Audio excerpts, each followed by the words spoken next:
gracias. Damos pase a la siguiente mesa, por favor, mesa 8, para culminar esta jornada de hoy, 23 de septiembre, de este 16 Congreso Internacional de Literatura. El coordinador de la mesa número 8 es el doctor Manuel Marticorena Quintanilla. Cedemos el micrófono. Exacto, muy buenas noches. Es la mesa 8 y vamos a comenzar la exposición con el doctor Jesús Miguel Delgado del Águila con el tema Criterios convergentes en torno a una posmodernidad con pretensión homogeneizante.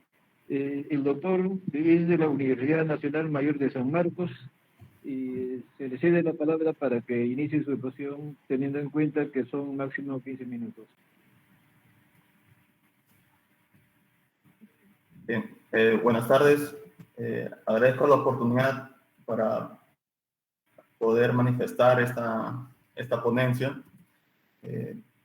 a la cual he titulado Criterios convergentes en torno a una posmodernidad con pretensión homogeneizante. Este trabajo retoma los criterios convergentes que debaten la configuración epistemológica de la posmodernidad en Latinoamérica. Para ello me valgo principalmente de los postulados de George Giudice, Raúl Bueno y Beatriz Arlo, quienes coinciden en formular y demostrar que todo intento de sincretizar lo que se está desarrollando en este movimiento es inadecuado. Por esa razón será de importancia considerar este paradigma desde la filología, la etnografía, lo social y lo cultural, ya que muchos de sus componentes tendrán un soporte capitalista, el cual será revelado con pormenores en el decurso de este trabajo. En el trabajo Puede hablarse de posmodernidad en América Latina, 1989, George Giudice formula que es refutable la idea de referirse a la construcción de una teoría sociológica en los países latinoamericanos. Más bien precisa que el calificativo adecuado debería ser pseudomodernidad o modernidad del atraso. Para plantear esas terminologías, recurre a los estudios de Juan Corradi. Uno de sus postulados plausibles es que en los países confrontados no existiría una comprensión cabal de lo que significó la articulación de la modernidad, a diferencia de cómo sí suscitó en Europa. Ese es el mismo criterio que también patrocina Nelson Osorio, quien justifica que esa designación sería inaplicable y foránea, ya que otras son las circunstancias que se desarrollan en territorios hegemónicos con respecto a los locales.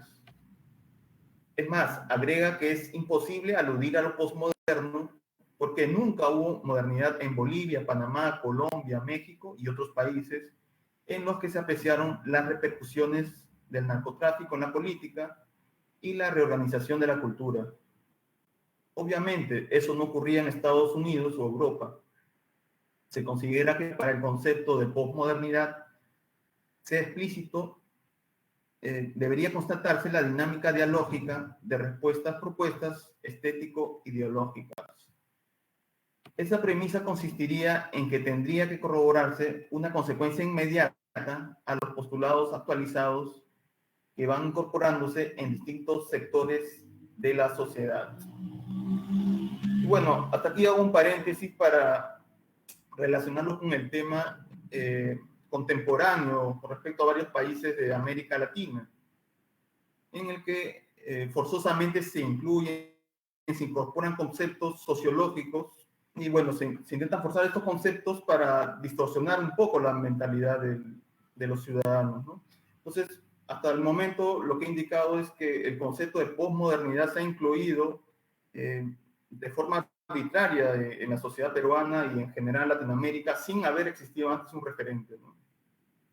Ahora quizá esto podría generar una especie de debate o inconformidad, ¿no? Pero para poner un caso concreto, en el caso de Perú también se hablan de conceptos como comunismo, ¿no? De como que actualmente se está viviendo un comunismo sin previamente haber desarrollado ese concepto en totalidad, sin tampoco tener en claro qué significa el comunismo, ¿no? Yo en algún momento respondía que para que existiera comunismo en el Perú tendríamos que estar desligados totalmente de cualquier patrocinio norteamericano, como es el Facebook, el WhatsApp, el Zoom, el Google Meet, etcétera, ¿no? Tendríamos que hacer una especie de Corea del Norte, ¿no? Algo así, o Venezuela, para poder recién hacer referencia al comunismo. Entonces, algo similar está pasando con el concepto de postmodernidad. No se ha visto muy claro en el Perú y en varios países de Latinoamérica. Y por lo tanto, es de mi interés desarrollar esta propuesta, ¿no? Entonces, habiendo hecho un breve paréntesis, voy a retomar la ponencia. Bien. Considerando los patrones que desbridan del sincretismo de la posmodernidad, se observa un elemento importante que también impide esa constitución unívoca a nivel etnográfico. Con respecto a esta premisa, es de utilidad confrontar con el texto Genocidios virtuales, modernización y mestizaje como imágenes de superación cultural en América Latina 2005 de Raúl Bueno. En ese trabajo el autor expone que esas discrepancias sociales se deben a un factor esencial, el mestizaje racial. Este problema sería apreciado con mayor determinación en Latinoamérica, por encima de los demás continentes. Cromáticas de la piel. El color de blanco civilizador es la preponderante desde el periodo latinoamericano de la conquista y la colonia. Internamente prevalece un sentimiento subrepticio de inferioridad que mantiene ese prejuicio en función de las razas. Existe un desistimiento de aquella clase dominante y explotadora a la que fueron sometidos muchos de los antepasados. Bien, ese panorama se coteja en textos como Comentarios Reales de los Incas, Huasipungo o Rebelión de Tupac Amaru del año 1974. Bien, aquí también cuestiono un poco la idea de mestizaje, ¿no? ¿A partir de qué se formula este criterio? ¿A partir de qué premisa? Si debería tomarse la propuesta proveniente de la cultura colonizadora de España para poder hacer una crítica en función del color de la piel, o bajo qué criterio debería tomarse en cuenta este prejuicio, ¿no? Que se ha venido arrastrando también hasta la actualidad, ¿no?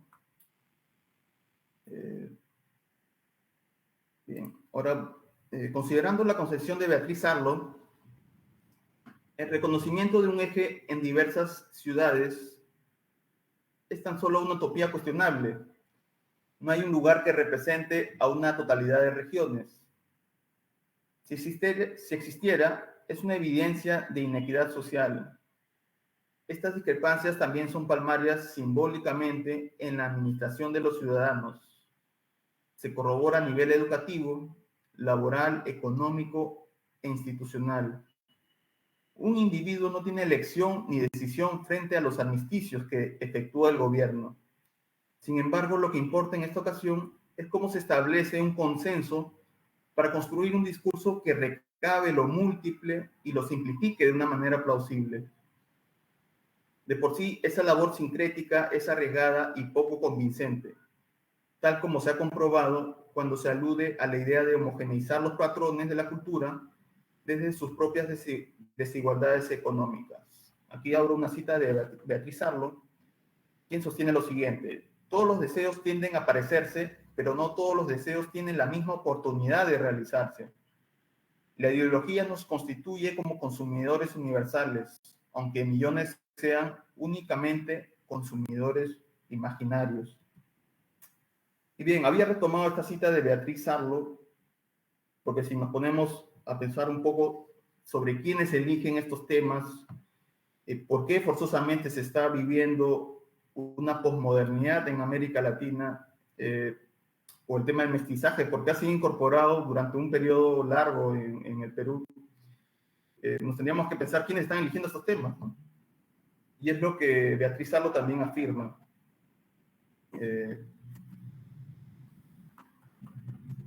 Bueno, acá habría que retomar un poco la élite y todas estas personas encargadas, digamos, de administrar los temas. Y bueno, la prensa también tiene mucho que ver, ¿no? Y bueno, finalmente voy a desarrollar este subtema que se llama errónea pretensión homogeneizante para la teorización postmoderna, ¿no? Y con esto termino mi ponencia. Roberto Schwartz considera que sería necesario unificar criterios para hacer referencia a una sola posmodernidad. No obstante, ese requerimiento es cuestionable y anacrónico, debido a que es imposible apropiarse de la pluralidad de elementos que la conforman. Es más, es difícil poder controlar la dinámica y el avance de lo proteiforme. Esto se corrobora en los sectores de lo económico, sociocultural y la activa participación democrática. Si se consiguiera ese epítome, la posmodernidad tendría los mismos componentes estáticos y organizados de la modernidad. Y ese presunto corolario es una falacia.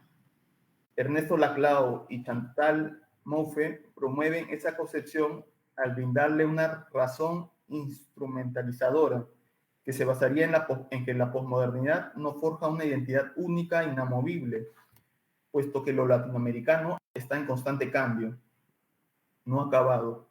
Por el contrario, lo que sí ocurre a menudo es el descentramiento y el avistamiento de diversos actores sociales.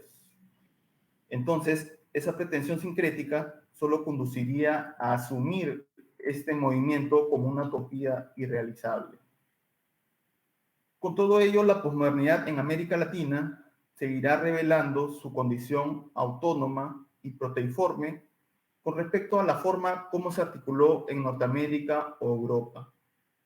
Para su funcionamiento, algunos enclaves de la modernidad también se integraron, sin que esa incorporación sea indispensable para su constitución, así como su génesis. Lo que será más relevante consistirá en su presencia heterogénea y su búsqueda consuetudinaria por hallar una dinámica que comprenda la totalidad de este movimiento. En ese sentido, el trabajo de George Giudice, que se titula ¿Puede hablarse de posmodernidad en América Latina? Este trabajo es esencial para detectar que la multiplicidad de recursos y su concomitante relativismo son fundamentales para preservar su continuidad en la historia de la sociedad. Muy bien, eso sería todo por el momento. Agradecemos su participación al doctor Jesús Miguel Delgado.